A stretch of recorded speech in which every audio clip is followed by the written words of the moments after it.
Nagtanong si Miss Aret Ferdinand at ang kasambahay na si Panemere kay Van Fershaw kung bubuo ba siya ng pader ng kastilyo. Sinabi ni Van na hindi muna dahil kailangan nilang harapin ang problema sa sewage, dumi ng bahay. Nagulat si Compson nang marinig ito. Ipinaliwanag ni Van ang sistema ng sewage, ang mga tubo ay nasa ilalim ng lupa sa bawat gusali, at kailangang regular na linisin gamit ang tubig mula sa moat, bakod na may tubig. Kung hindi, maaaring maging marumi at kumalat ang mga sakit. Idinagdag din niya na ang dumi ay napupunta sa mga lukab sa ilalim ng lupa at bumabalik sa ilog. Naintindihan ni Aret ang sitwasyon. Biglang lumitaw ang mga Abgalo, isang mahiwagang lahi na naninirahan sa tubig. Nagulat si Aret at si Till dahil hindi pa nila ito nakikita noon. Isang Abgalo ang nagsabi na nakikita nilang nagpapadala ng tubig sa ilalim at tinanong kung kailangan ng tulong. Isang Abgalo na nagngangalang Ladeprela ang nagsabi na siya ang asawa ni Van, at binanggit na binibigyan sila ni Van ng masasarap na pagkain. Laking gulat ni Aret dito. Agad namang ipinaliwanag ni Van na hindi totoo iyon, maling pagkaunawa lamang. Sinabi rin ni Ladeprela na ipinaliwanag na rin nila ito sa ama ni Aret, at wala silang relasyong pangkasal. Sinabi ni Van kay Compson na kailangan nila ng tulong para hilahin ang mga slab, mga blok ng bato, mula sa tubig. Ngunit ang ilang batang Abgalo ay nagalit at sinabing, "Bully," si Van dahil sa kanilang akala na inabuso niya si Ladeprela. Ngunit biglang nawala ang galit nila nang banggitin ang masasarap na prutas. Humiling sila ng prutas kay Van, at pumayag naman ito. Nagpaumanhin na rin si Van. Tulong-tulong ang mga Abgalo sa pagtatrabaho, at mabilis na natapos ang gawain. Nagpasalamat si Van sa kanila, at sinabi ng mga Abgalo na kayang nilang alagaan ang sarili nila. Tanong ni Aret kung kailangang gawin ito araw-araw. At sinabi ni Van na kailangan itong gawin ng ilang beses sa isang araw. Namangha si Aret dahil hindi niya akalain na ang mga Abgalo ay napakaamo. Pagkatapos, sinabi ni Van na pupunta sila sa lugar ng pagtatayo ng pader ng kastilyo. Dumating sila sa lugar ng pagtatayo, at namangha si Aret sa pag-unlad ng gawain. Hindi ka panipaniwala, talagang galing ito kay Especially Arda. Si Especially Arda ay ang matandang butler ni Van. Ipinaliwanag ni Especially Arda na maayos naman ang ibabaw ng pader, ngunit mahirap ang paggawa ng mga anggulo. Sinabi ni Van na tapos na silang magtayo ng 30 metro, at ngayon ay sisimulan na nila ang pagguhit ng mga linya ng hexagon, 6 na sulok, sa lupa para sa hexagram, 6 na sulok na simbolo, na disenyo ng pader. Sinabi ni Van na kailangan nila ng triangulation at trigonometry para sa tamang sukat ng mga anggulo, bagaman hindi niya ganap na maalala ang lahat. Sinabi niya na kung hindi sapat ang kakayahan ng taong magdedisenyo ng mga linya, mabibigo ang proyekto. Pinuri niya si Especially Arda dahil agad itong sumunod sa kanyang mga tagubilin kahit nakakaiba ito. Sinabi ni Van na pupunta siya sa gitna ng baryo para matukoy ang tamang sukat ng mga linya, at iniutos niya kay Especially Arda na siya na ang bahala sa pagtatayo ng pader. Sumunod naman si Especially Arda. Tanong ni Aret kay Van tungkol sa paano niya iginuhit ang mga linya ng hexagon. Ipinaliwanag ni Van na una nilang susukitan ang haba ng isang gilid gamit ang lubad, para makagawa ng tumpak na disenyo. Nag-alala si Till kung ligtas ba si Van nang walang mga bodyguard, at tanong niya kay Aret kung may iniwan ba siyang kasama. Sinabi ni Aret na ito raw ay tanda ng pagtitiwala niya kay Van, at sinabi niyang habang sinusubaybayan nila ang pagsusukat, tutulong din sila sa pagpapalakas ng pader ng kastilyo. Sumang-ayon si Van. Nang makita ni Miss Aret Ferdinand at si Till ang isang malaking kagamitan sa gilid ng pader, napasigaw si Aret ng, "Ah!"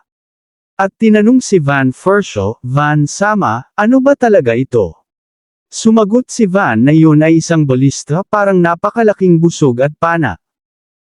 Ipinaliwanag niya na ginagamit ito para protektahan ang baryo laban sa mga posibleng banta. Namangha ang dalawa sa laki at disenyo ng kagamitan. Ipinaliwanag pa ni Van ang mga detalye ng balista. Ang mga pampana ay kasing laki ng braso ng isang may sapat na gulang, at may 2 tiers, antas, ito para makapagpaputok ng 2 pampana sunod-sunod. Dagdag pa niya, binawasan ang laki ng balista ngunit pinalakas ang lakas nito kumpara sa karaniwan. Sinabi rin ni Van na gusto niyang gumawa ng crossbow dati, ngunit ayaw niyang gumawa ng pagkakamali sa unang pagkakataon. Bata pa rin ako, sabi niya, ayaw kong mapahiya sa harap ng 2 magagandang babae.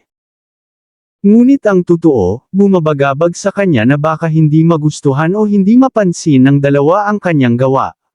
Sa huli, tinawag niya si Compson, "Compson, subukan natin itong gamitin." Masiglang sumagot si Compson, "Opo." Nang subukan ng mga tauhan ang balista, ang pagpaputok nito ay napakalakas at malakas ang tunog. Ang mga pampana ay tumagos ng malalim sa lupa at nagdulot ng malaking kalituhan, nagkabasag-basag ang mga bato at nagkalat ang mga dumi sa paligid. Ang lakas ng balista ay lampas sa inaasahan ng lahat. Nang marinig ang napakalakas na tunog, nagulat si Arit at nagtanong, "Anong ingay iyon kanina? Baka namang malaking mahiwagang hayop ang umaatake." Agad namang ipinaliwanag ni Van na iyon lamang ay ang pagsubok ng bagong balista na kanilang inilagay. Nagpaumanhin siya dahil hindi nila ito naunang sinabi. Namangha si Arit sa lakas ng kagamitan, "Hindi ka panipaniwala ang lakas na ito, hindi ko inakala na may ganitong lakas ang isang pana." Sinabi rin ni Compson na hindi nakapagtataka dahil gawa ito ni Van sama. Binigyang puri ni Arit ang balista, mahusay itong ginawa." Nagtanong pa siya kung gaano kalakas ang lakas nito at kung kaya nitong maabot ang kagubatan mula sa kanilang kinatatayuan. Nagtanong si Arit kay Van, ang mga makapangyarihang balista ba na ito ay nakadeploy din sa ibabaw ng pader na iyon? Bago pa makasagot si Van, napagtanto ni Arit na may higit pa itong ibinibigay na sorpresa. Sinundan pa niya ng mga tanong, gaano katagal at magkano ang nagastos para gumawa nito? Anong materyales ang ginamit? Pareho ba ito sa mga materyales na ginamit sa mga bahay? Sumagot si Van na mahigit sa 100 balista ang nakalagay sa ibabaw ng mga depensibong pader, medyo naiiba man ang iba, lahat ay gawa niya rin. Dagdag pa niya na plano nilang gumawa pa ng mas marami para sa hinaharap. Napansin ni Van na labis na interesado si Arit sa mga balista. Naiisip ni Arit na ang teknolohiyang ginamit sa balista ay napakahalaga at makatwiran, ngunit hindi niya maintindihan paano ito napagawa. Sinabi ni Van na paumanhin dahil lihim ito ng militar at hindi nila ito ibinebenta. Dagdag pa niya na isa sa alang-alang lamang nila itong ibigay kung sigurado silang nasa kanilang panig ang bibili. Ngunit hindi sumuko si Arit, sabi niya, "Sige na. Hindi na ako magtatanong pa ng iba pang detalye. Bibilhin ko itong balista na ito kahit magkano pa ang halaga nito." "Magkano ba ang presyo nito?" Medyo napilitan man si Van, napansin niya na seryoso si Arit sa kanyang hiling. Nang makapag-usap na sila ng maayos, sabi ni Arit kay Van, "Hindi ako makapaniwala. Hindi ka napapagod na pasepresa ako." Alam niyang napakabihirang ang ganitong uri ng balista at hindi madaling makuha. Ang eksenang ito ay naglalarawan ng kahangahangang pag-unlad ng liblib na baryo. Ang maraming mga tagumpay ay naging dahilan para baguhin ang mga tuntunin ng production magic. Bukod pa rito, nakamit din ni Van ang malalim na paggalang at katapatan mula sa iba't ibang lahi. Kabilang na ang mga Abgalo na nakita nila kanina. Ang eksenang ito ay naglalarawan sa pagbabago ni Miss Arit. Dati ay mahiyain at mahinhin siya, ngunit dahil sa mga nakita niya sa baryo ni Van, nagsimulang kumilos siya ng mag-isa at mas aktibo. Nakita niyang ang batang si Van ay may mga kakayahan at pananaw na lampas sa kanyang edad. At naiimpluwensyahan niya ang maraming tao sa kabila ng kanilang mga pagkakaiba. Pagkatapos ng pagtatangka sa balista, nagpasya si Van Fershaw na ipakita kay Artean Ferdinand ang iba pang pag-unlad ng Barrio Sito. Kasama nila sina Till, Compson, at si especially Arda na palaging nasa tabi ni Van para gabayan siya. Habang naglalakad sila sa paligid ng baryo, ipinaliwanag ni Van na hindi lamang ang depensa ang kanilang pinapahalagahan pati na rin ang pagpapabuti ng buhay ng mga mamamayan. Itinuro niya ang mga bagong itinayong bahay na gawa sa matibay na materyales. Pati na rin ang sistema ng pag-iimbak ng tubig na kanyang dinisenyo. Ang mga bahay na ito ay hindi lamang para matirahan, sabi ni Van, kundi para protektahan din sila mula sa mga bagyo at ibang kalamidad. Nang makita ni Artean ang mga mamamayan na masiglang nagtatrabaho at nagtutulungan, napangiti siya. Hindi ko inakala na ganito kaunlad ang baryo na ito, sabi niya kay Van. Mukhang hindi ka nagkakamali sa iyong mga plano. Sinuklian ito ni Van ng ngiti, salamat po, Artean sama. Lahat ito ay bunga ng pagsisikap ng lahat ng tao dito sa baryo. Habang naglalakad sila, biglang dumating sila de Priora na nagmumula sa ilog na malapit sa baryo. Mabilis siyang lumapit kay Van at humawak sa kanyang braso, Van sama. Nakita ko kayo mula sa ilog, nagbabalak ba kayong pumunta sa ibang lugar? Nang makita ni Artean si La de Priora, nagulat siya dahil hindi niya pa ito masyadong kilala. Ipinaliwanag ni Van na si La de Priora ay isang demi-human na nakatira sa ilog at matagal ng kaibigan ng baryo. Sinabi niya dati na siya ang aking tunay na kataypan, dagdag ni Van ng may bahid ng pagkahiya, ngunit hindi pa po namin napag-uusapan ng maayos iyon. Ngumiti si La de Priora at tumingin kay Artean, kumusta po kayo, Artean sama? Narinig ko na ikaw ay tagapagmana ng isang pamilya ng mga mayayaman. Sana ay magustuhan ninyo ang aming baryo. Nakaramdam ng kaba si Artean ngunit tinanggap naman niya ang pagbate, oo naman, ikaw ay napakabait. Masaya akong makilala ka. Samantala, sa ibang bahagi ng baryo, dumating sina Ortho, D, at Florial na mula sa isang misyon bilang mga scout. Si Ortho ay ang kinatawang commander ng Fershaw House na sumama kay Van dahil sa kanyang paniniwala sa mga kakayahan ng batang Panginoon. Si D naman ay isang knight commander na bahagi ng pangkat ng mga adventurer, habang si Florial ay isa pang miyembro ng kanilang grupo na tumutulong sa mga gawain ng baryo. Sinabi ni Ortho kay Van na natuklasan nila ang mga palatandaan ng mga kalat na hayop sa labas ng baryo, maaaring banta ito sa mga taniman at sa kaligtasan ng mga mamamayan. Kailangan po nating maging handa, sabi ni Ortho. Maaaring kailanganin nating palakasin pa ang ating mga depensa o magpadala ng mga grupo para bantayan ang mga hangganan ng baryo. Tumango si Van at nagsimulang mag-isip ng mga paraan para harapin ang banta. Salamat po sa impormasyon, Ortho sama, sabi niya. Magkakaroon tayo ng pagpupulong mamaya para pag-usapan ang mga hakbang na ating gagawin. Pagkatapos ng pag-uusap tungkol sa mga banta, nagpasya silang pumunta sa bahay ni Panemere Carrera Cain, isang viscount na naging matibay na kaalyado ni Van. Si Panemere ay isang taong may malawak na kaalaman sa mga kalakalan at mga usapin ng mga pamilyang mayayaman. Kaya madalas siyang nagsisilbing tagapayo ni Van. Nang makita niya sina Van at Artean, agad siyang lumapit at nagbate, Van sama. Artean sama, mabuti naman at napadaan kayo dito. Mayroon akong ilang balita tungkol sa mga kalakalan sa mga kalapit na baryo na maaaring makatulong sa atin. Ipinaliwanag ni Panemere na may mga negosyante na gustong makipagkalakalan sa Barrio Sito dahil sa mga produkto nitong dekalidad tulad ng mga prutas, gulay, at mga handcrafted na kagamitan. Kung matutuloy natin ito, sabi niya, maaari nating dagdagan ang kita ng baryo at makipag-ugnayan pa sa ibang mga komunidad. Nagustuhan ni Van ang ideyang ito at nagpasya silang mag-usap pa ng detalyado tungkol sa mga plano para sa kalakalan. Si Artean naman ay interesadong makinig dahil alam niyang mahalaga ito para sa pag-unlad ng baryo. Habang nag-uusap sila tungkol sa mga kalakalan, biglang pumasok si Till na may dalang tray ng mga pagkain at inumin. Van sama, Artean sama, baka po gusto ninyong kumain muna bago magpatuloy, sabi niya ng may ngiti. Si Till ay ang personal na katulong ni Van na naglingkod sa kanya mula pa noong bata pa siya, kaya alam niya ang mga kagustuhan ng kanyang amo.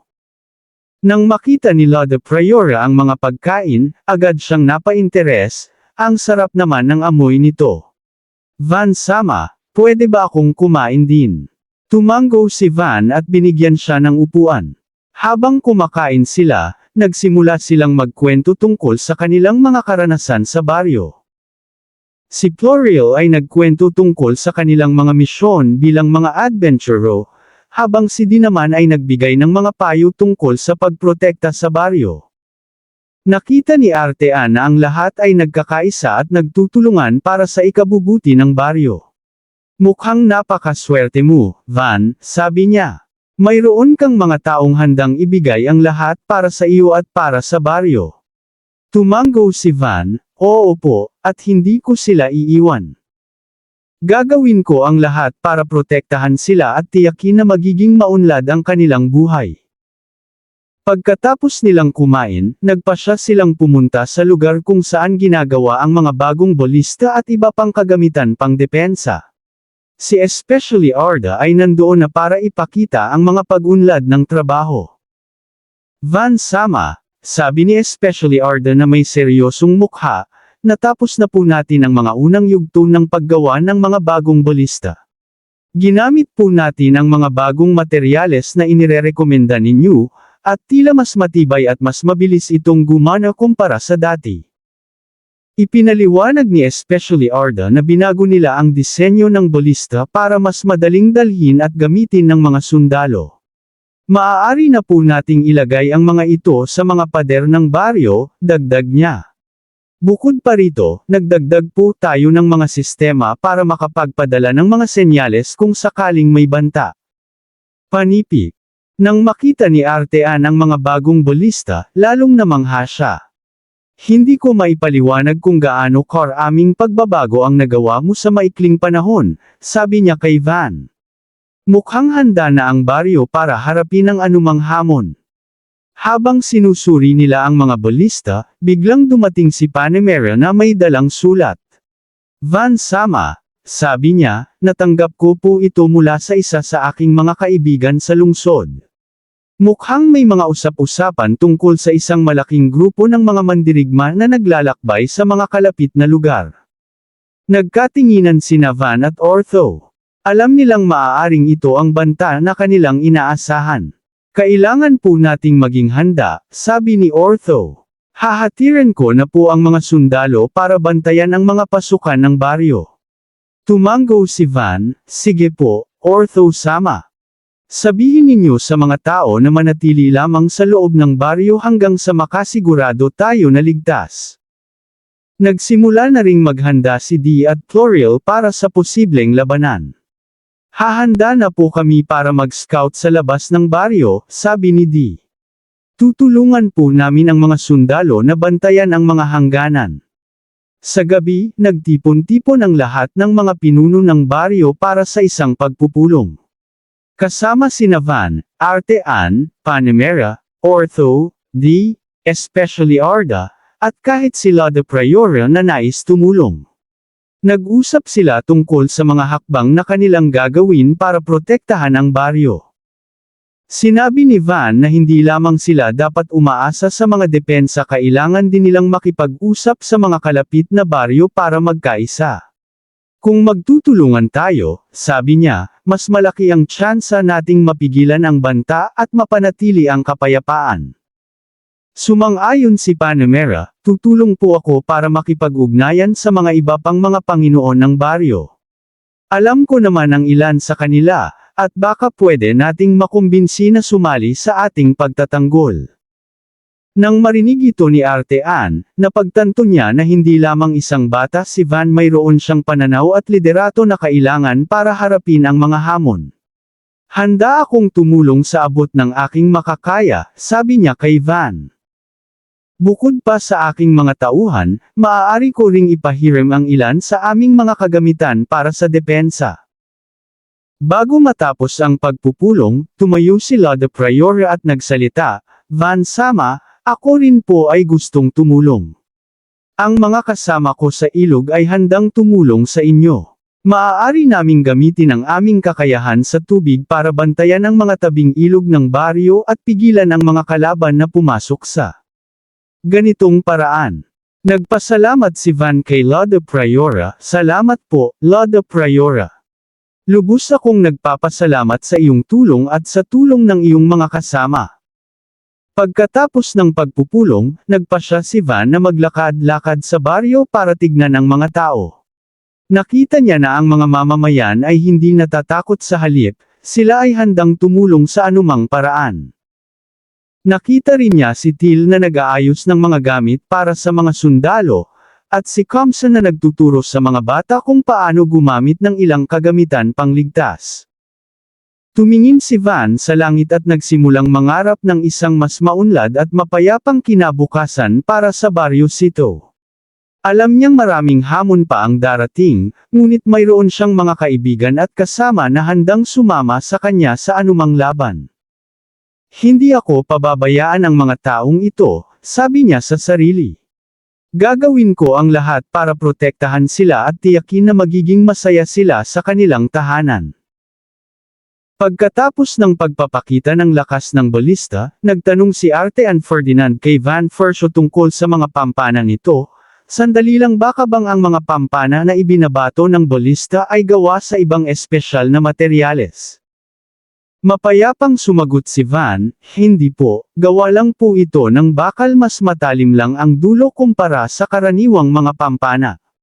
Ngunit idinagdag niya ang isang bagay na nagpabigat ng tibok ng puso ni Artean at ng mga tao sa paligid, maaari po itong tumagos sa 2 o 3 carapace dragon. Ang carapace dragon ay isang uri ng mahiwagang hayop na may napakatibay na balat na hindi madaling masugatan ng karaniwang sandata. Nang marinig ito ni Artean, mabilis siyang napasinghap at mariing binigkas, maaaring tumagos sa isang carapace dragon. Ang mga tao sa paligid ay napahinto rin sa kanilang ginagawa at nanatiling tahimik, hindi makapaniwala sa narinig. Alam nilang ang ganitong lakas ay hindi karaniwan at maaaring magbago ng takbo ng anumang labanan. Pagkaraan ng ilang sandali ng pagkabigla, tumingin si Artean kay Van na may matapang na ekspresyon, hindi ako magtatanong ng presyo bukod pa sa balista mismo, mangyaring ibenta ninyo sa akin ng ilang mga pampana. Sa kabilang dako, narinig ito ni Till na nasa tabi lamang, at agad siyang napasigaw ng tuwa, maraming salamat po. Ang kanyang mukha ay puno ng kagalakan, alam niyang ang pagbili ni Artean ay malaking tulong para sa kita at pag-unlad ng Baryo Sito. Ang tanawin ng buwan na nasa kalangitan ay parang nagbati rin sa kanilang kasunduan. Sa gabi, nagtipon-tipon ang mga mamamayan ng Baryo Sito para sa isang maliit na pagtitipon. Habang nagkukwentuhan at nag-iinuman sila, napag-usapan nila si Van at si Artean. Alam niyo ba, si Lady Artean ay anak ng isang count. Sabi ng isang matandang lalaki na may ngisi sa mukha. Ang baryo ay lubos na nagbago mula nang maging Panginoon si Van Sama. Mangyaring alagaan niyo si Van Sama. Isang lalaki naman ang nagsabi, sino pa ba ang mas mataas sa kanya? Baka naman siya ay isang royalty. Nagtawanan ang iba, ngunit may isang lalaki na nagsabi ng isang bagay na nagpatawa palalo, kung ang isang magandang babae tulad ni Lady Artean ay papakasalan ang isa sa atin dito sa baryo. Tiyak akong magiging masaya ako. Parang ikakasal ka na sa isang mayamang pamilya. Ngunit agad siyang tinuwanan ng isa pa, ulol ka. Si Van Sama ay mula sa pamilyang Marquis, mas mataas pa ang ranggo noon kaysa sa Count. Ang lahat ay napahiyaw ng tuwa at pagkamangha, habang patuloy na binibigyang puri si Van para sa kanyang mga nagawa para sa baryo. Habang patuloy na nagkukwentuhan ang mga tao, biglang napansin ni Van na medyo lumalakas na ang ingay at baka maistorbo nila si Artean at ang ibang mga bisita. Agad siyang tumayo at sumigaw, "Mga kaibigan! Huwag nating istorbo ang mga bisita." Isang matandang lalaki naman ang nagsabi, "Sige na, mga matatanda kayo, tumahimik naman kayo ng kaunti. Hindi na kayo makakakuha pa ng dagdag na alak." Nagreklamo ang ilan, "Hala, hindi ba naman masyadong bastos iyon?" Ngunit habang nag-uusap sila, may isang usap-usapan na kumakalat, ang prinsipe ay darating para kunin siya. Talagang inibig na talaga ni Lady Artean si Van Sama. Dagdag pa ng iba, hindi na dapat pagdudahan ngayong gabi ay ang kanilang unang gabi na magkasama. Nagtawanan sila ng malakas, habang si Van ay napakamot ng ulo at nagpasya na lamang na ayusin ang sitwasyon. Lumapit siya kay Artean at nag-anyaya, "Bakit hindi ka nalang pumunta at kumain kasama namin?" Nang maupo na sila kasama sina Till, Compson, at iba pang mga tauhan, nagsimula silang pag-usapan ang mga plano para sa pagtatayo ng pader ng baryo.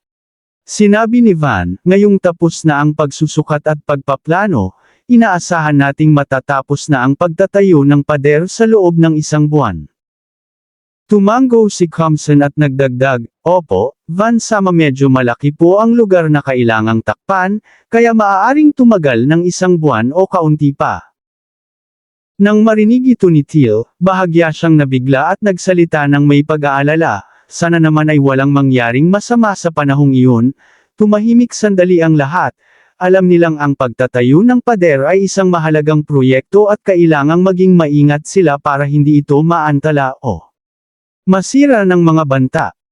Nagulat si Artean nang marinig na matatapos ang pader sa loob lamang ng 1 buwan, sandali lang matatapos na ba talaga ang buong proyekto sa maikling panahong iyon? Ipinaliwanag ni Van na ibinibigay nila ang prioridad sa bahaging pader na nakaharap sa daanan ng mga kalakal. "Oo po, ang bahaging iyon ay inaasahang matatapos sa loob ng 1 buwan. Malaki po ang lugar, kaya maaaring tumagal ng ganoon katagal." Dagdag pa niya na ibinabago nila ang karaniwang paraan ng pagtatayo ng mga pader. Sa karaniwan, tatagal ng maraming taon para makumpleto ang isang pader tulad ng pader ng lungsod sa kabisera na tumagal ng 3 taon para maitayo, at bawat pagpapalawak pa nito ay tumatagal din ng maraming taon. Sinabi rin ni Van na karaniwang ginagamit ang mga bilanggo ng digmaan at alipin para gawin ang mga gawaing pagtatayo, at ang mga mahuhusay na elemental magician ay kadalasang ipinapadala sa mga digmaan kaysa sa mga proyekto ng konstruksyon. "Ngunit sa amin po," dagdag niya ng may ngiti, "hindi namin ginagawa iyon kahit pa na gumamit ka ng mahiwagang kapangyarihan para gumawa ng pader mula sa lupa. Magiging bato ng dumilang naman iyon kung hindi maayos." Nagtawanan sila ng kaunti sa sinabi ni Van, habang patuloy na binibigyang pansin ang mga detalye ng proyekto. Pagkaraan ng ilang sandali, binanggit ni Van ang isa pang mahalagang bagay, "Sa ngayon, gusto kong makumpleto ang ilang bahagi ng pader bago pa dumating ang isang mangangalakal na nagngangalang Lanthalas sa baryo." Agad na nagtanong si Artean na puno ng pag-aalala, "Ang mangangalakal ba? Bakit naman po iyon? Baka ba siya ay isang mapanganib na tao?" Tumingin si Van kay Artean at may isang nakangiting ekspresyon sa mukha na parang may tinatagong plano.